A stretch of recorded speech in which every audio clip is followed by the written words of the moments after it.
This is a story about a world obsessed with stuff. It's a story about a system in crisis. We're trashing the planet, we're trashing each other, and we're not even having fun. The good thing is that when we start to understand the system, we start to see lots of places to step in and turn these problems into solutions.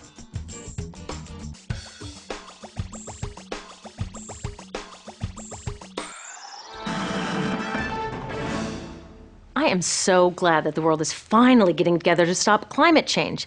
When I first heard that our leaders were meeting to talk about solutions, I breathed a huge sigh of relief. Didn't you?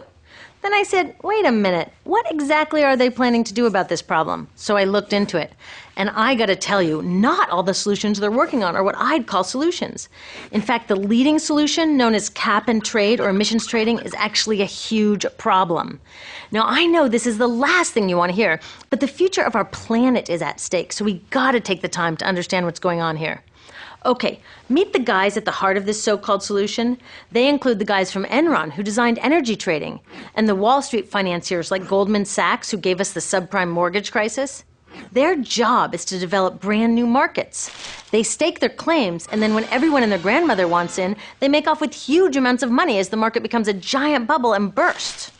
Well, their latest bubble just burst, and now they have a new idea for a market: trading carbon pollution. They're about to develop a new $3 trillion bubble. But when this one bursts, it won't just take down our stock portfolios, it could take down everything.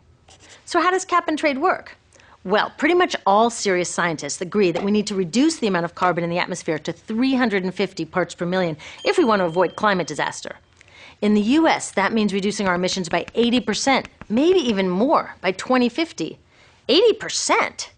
Now, the problem is that most of our global economy runs on burning fossil fuels, which releases carbon. The factories that make all our stuff, the ships and trucks that carry it around the world, our cars and buildings and appliances, and just about everything. So how are we going to reduce carbon 80% and not go back to living like Little House on the Prairie? Well, these cap and trade guys are saying that a new carbon stock market is the best way to get it done. The first step would be getting governments around the world to agree on a yearly limit on carbon emissions. That's the cap. I think that part is great. So how do they want to ensure that carbon emissions stay under the cap? Well, governments would distribute a certain amount of permits to pollute. Every year there would be fewer and fewer permits as we follow the cap to our goal. Innovative companies will get on board, building clean alternatives and getting more efficient. As permits get scarcer, they would also become more valuable. So naturally, companies who have extra will want to sell them to companies who need them. That's where the trading comes in. The logic is that as long as we stay under the cap, it doesn't matter who pollutes and who innovates. We'll meet our climate deadline, avoiding catastrophe, and oh yeah, these guys take their fee as they broker this multi-trillion-dollar carbon market. Save the planet, get rich, what's not to like? Some of my friends who really care about our future support cap and trade. A lot of environmental groups that I respect do too. They know it's not a perfect solution and they don't love the idea of turning our planet's future over to these guys, but they think it's an important first step and that it's better than nothing. I'm not so sure. And I'm not the only one. A growing movement of scientists, students, farmers, and forward-thinking business people are all saying, wait a minute. In fact, even the economists who invented the cap and trade system to deal with simpler problems like fertilizer pollution and sulfur dioxide, they say cap and trade will never work for climate change. Here's why I think they're right. When it comes to any kind of financial scam, like subprime mortgages or Bernie Madoff's pyramid scheme, the devil is always in the details, and there are a lot of devils in the details of the cap and trade proposals on the table. Devil number one is known as free permits, which is why some people call this system cap and giveaway. In this scheme, industrial polluters will get the vast majority of these valuable permits for free. Free! The more they've been polluting, the more they get. It's like we're thanking them for creating this problem in the first place. In Europe, they tried a cap and giveaway system. The price of permits bounced around like crazy, energy costs jumped for consumers, and guess what? Carbon emissions actually went up. The only part that did work was that the polluters made billions of dollars in extra profits. MIT economists say the same thing would likely happen here in the US. Those billions come from our pockets. A real solution would put that money to work stopping climate change. Instead of just giving permits away to polluters, we could sell them and use the money to build a clean energy economy, or give citizens a dividend to help pay for higher fuel prices while we transition to that clean energy economy, or share it with those most harmed by climate change. Some people call this paying our ecological debt. Since we in the richest countries released the most carbon for centuries and lived a pretty comfy lifestyle in the process, don't we have a responsibility to help those most harmed? It's like we had a big party, didn't invite our neighbors, and then stuck them with the cleanup bill. It's just not cool. Did you know that in the next century, because of the changing climate, whole island nations could end up underwater? And the UN says 9 out of 10 African farmers could lose their ability to grow food. Now, wouldn't a real solution benefit these people instead of just the polluters? Devil number 2 is called offsetting. Offset permits are created when a company supposedly removes or reduces carbon. They then get a permit which can be sold to a polluter who wants permission to emit more carbon. In theory, one activity offsets the other. The danger with offsets is it's very hard to guarantee that real carbon is being removed to create the permit, yet these permits are worth real money. This creates a very dangerous incentive to create false offsets, to cheat. Now, in some cases, cheating isn't the end of the world. But in this case, it is. And already there's a lot of cheating going on.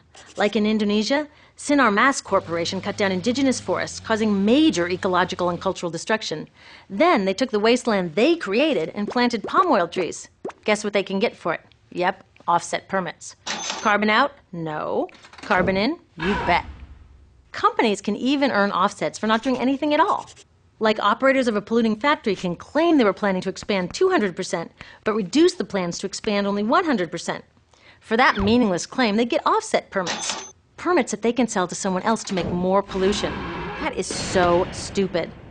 The list of scams go on, and many of the worst ones happen in the so-called third world, where big business does whatever it wants to whomever it wants. And with lax standards and regulations on offsets, they can get permits for just about anything. Devils 1 and 2, cap and giveaway and offsetting, make the system unfair and ineffective. But the last devil, which I call distraction, makes it downright dangerous. You see, there are real solutions out there, but cap and trade with its loopholes and promises of riches have made many people forget all about them. We're not even close to a global agreement on a carbon cap to begin with, and duh, that is the whole point of cap and trade. But instead of hammering out a fair and strong deal, we're putting the cart before the horse and rushing off to trade schemes and offsets. With all the bogus offset projects, huge giveaways to polluters, and the failure to address the injustices of climate change, do you think the third world will get on board with the global cap? I doubt it. If a cap and trade proposal is stopping us from actually capping carbon, it's a dangerous distraction. We don't need to let these guys design the solution. We, us, our governments, we can make laws and do it ourselves. In my country, we already have a law, the Clean Air Act, that confirms that carbon is a pollutant which our environmental agency is allowed to cap. So what are we waiting for? Go, EPA, go! Cap that carbon! Instead, a U.S. cap and trade law proposed in 2009 guts the Clean Air Act, leaving it to the market to fix the problem. If a cap and trade proposal weakens our ability to make strong laws, it's a distraction. Concerned citizens around the world need to speak out and demand that we redesign our economies away from fossil fuels. But cap and trade makes citizens think everything will be okay if we just drive a little less, change our light bulbs, and let these guys do the rest. If cap and trade creates a false sense of progress, it's a dangerous distraction. These cap and trade proposals are mostly about protecting business as usual. Right now, the U.S. subsidizes fossil fuels at more than twice the rate of renewables. What? We shouldn't be subsidizing fossil fuels at all. These guys don't seem to realize that the simplest way to keep carbon out of the atmosphere is to leave it safely in the ground.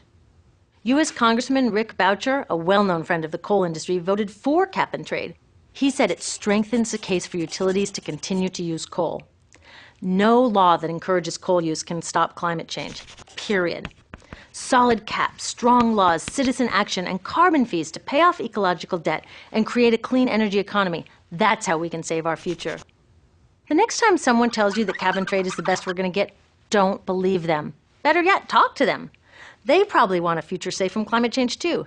Maybe they've just forgotten that you can only compromise to a point before a solution isn't really a solution. Look, I know we'd love to sacrifice nothing, save the planet, and get rich doing it. But get real. This is the biggest crisis humanity has ever faced. We can't solve it with the mindset, their mindset, that got us into this mess. We need something new. It won't be easy, but it's time we dream bigger. It's time to design a climate solution that will really work.